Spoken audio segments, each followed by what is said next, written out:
Hey guys, we've just gotten to Pro Raw Gym. We've got a big deadlift session happening. What are we going to show them today? We're going to show them some warm-ups on how to activate properly and make sure you deadlift nice and safely. Let's do it. Before we get into a big compound lift, if we want to perform our best, we have to activate, we have to get our movement patterns ready. So that's what we're going to show you now. Dak and I have different routines, but we'll just combine what we do and give you our best work here. So what do you normally start with, Dak? I generally start with the clam. Super simple, super easy, really good way to open up the hips and get that glute firing. Let's show them how it's done.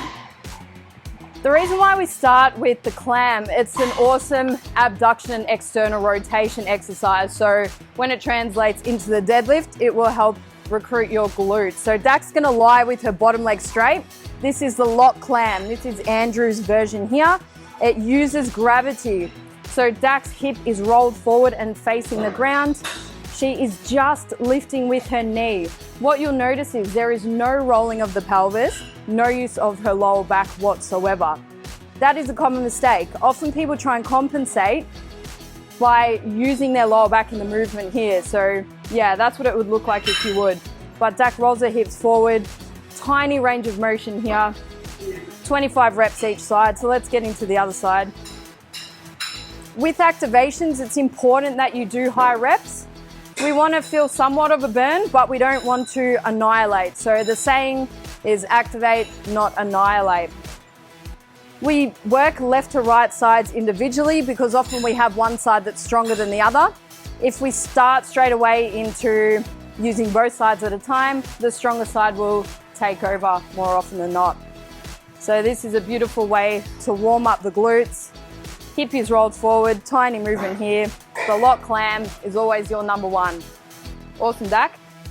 All right, next we have the 90-90 breathing. I'm going to take Dani through this as I usually do this through my warm-ups for deadlifts. This is really good to help activate the abdominals for bracing and creating the stack. So I'll get Dani to get on the floor for me. She's going to have her heels on the bench. We want her hips underneath her knees. Beautiful at the 90-degree angle. So first off, I'll get her hands by her side. I want her to push her heels into the bench just slightly, just enough to bring the glutes off of the floor and to feel hamstrings are activated. Then I'm going to get her to exhale forcefully, completely emptying the tank, making sure that she is really holding tension through these legs the whole time. I'm going to take a big deep breath through her nose, filling up this whole area as much as she physically can, and then forcefully exhaling. We want that exhale so forceful that I can hear it from across the gym. Just do 2 more breaths for me. Really big through the stomach, not the chest. Nice, forceful, like you're trying to fog a mirror. Filling up the stomach and forcefully exhaling. Beautiful. I generally do this for 3 to 5 breaths per set, probably about 2 sets, and then I move on to something else. Beautiful. So next we're going to further activate the core. The core is made up of between 12 and 18 muscles depending on what you include. So we want to make sure that the core is really strong and active here, but we hit it from all planes. So Dak is going to start with a side plank. Her arm is at 90 degrees, her elbow is directly under her shoulder. We'll do the straight leg variation here, so lifting up, pushing from the hips and holding that there. So we want about 30 seconds of this plank. What you can do, if this is a little bit challenging, you can come down and bend your knees. So bring your heels back behind you. Same thing, lifting up from the hips here.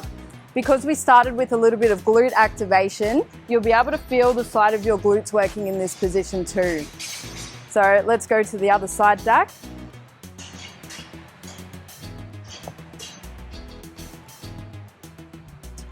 Alrighty, so it's important again that we do unilateral work, so differences between left to right side. So coming up here, holding that position there.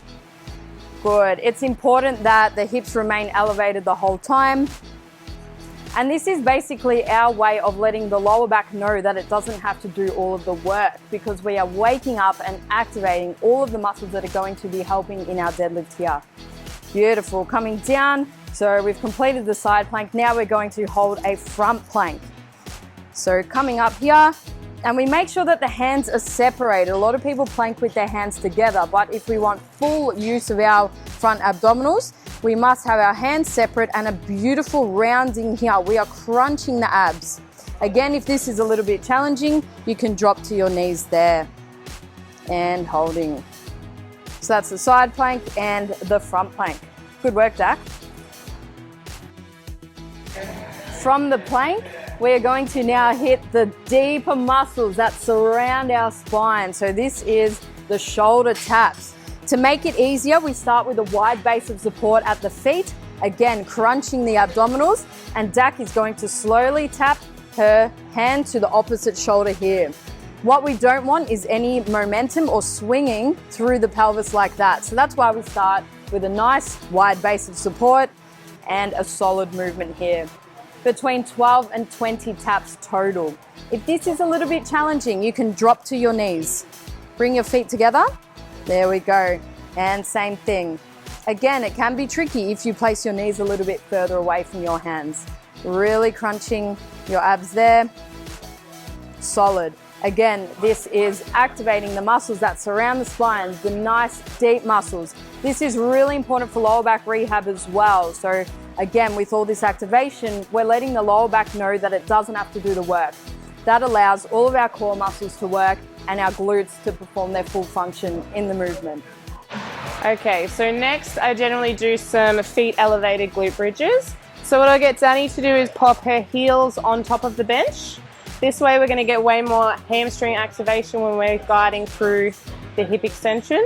So I'm going to get her to tuck the pelvis, bring down the rib cage, set the abdominal position. I'm going to get her to take a big deep breath into the lower abdomen, and then she's going to drive through the heels, coming to full hip extension. Beautiful, and then she'll control it down. One thing you want to make sure you're not dropping down to the ground. You want to make sure that the up and down is as controlled as each other. I find this is really good to set the torso position for my deadlifts, and I love the heel elevation because I find way more hamstring and it burns way more at the top. Generally do 10 to 15, about 2 sets. It fires everything up. Beautiful. We've got our glutes ready, we've got our core ready. Now the final touch is to bring the lats to the deadlift party, because we need our lats on nice and tight for when we're holding that bar to avoid rounding. Because after all, the lats cross over the whole back and connect down into the lower back and into the glutes there as well. So let's perform the lock lat pull. Setting up a band, or you can use a cable. Bending forward at the hips so your body is in the same line as the band there. Dak starts with her shoulder blade, so bringing it down into her back pocket and following with the elbow, bringing it to the ribs. And the beauty of this movement that Andrew created was tilting at the hips down the bottom there. So coming up, shoulder blade down, elbow, tilt to the side, and you will really feel this deep in the muscle belly, all the way on the side there. So we want about 12 to 15 reps of this movement here. Common mistakes that we see, so bringing your arm up, Dak, is a lot of people just pull from the elbow without actually bringing their shoulder blade back down. So just like that. And that turns into kind of a bicep pull and a bicep movement, which we don't want. So shoulder blade down and back, hold it there the whole time. Elbow down and tilt. Perfect, looks good. We're ready. Thanks for watching, guys. If you like what you saw today, I know I did, we can, no. If you like what you see, click here. Subscribe. No. Subscribe to this.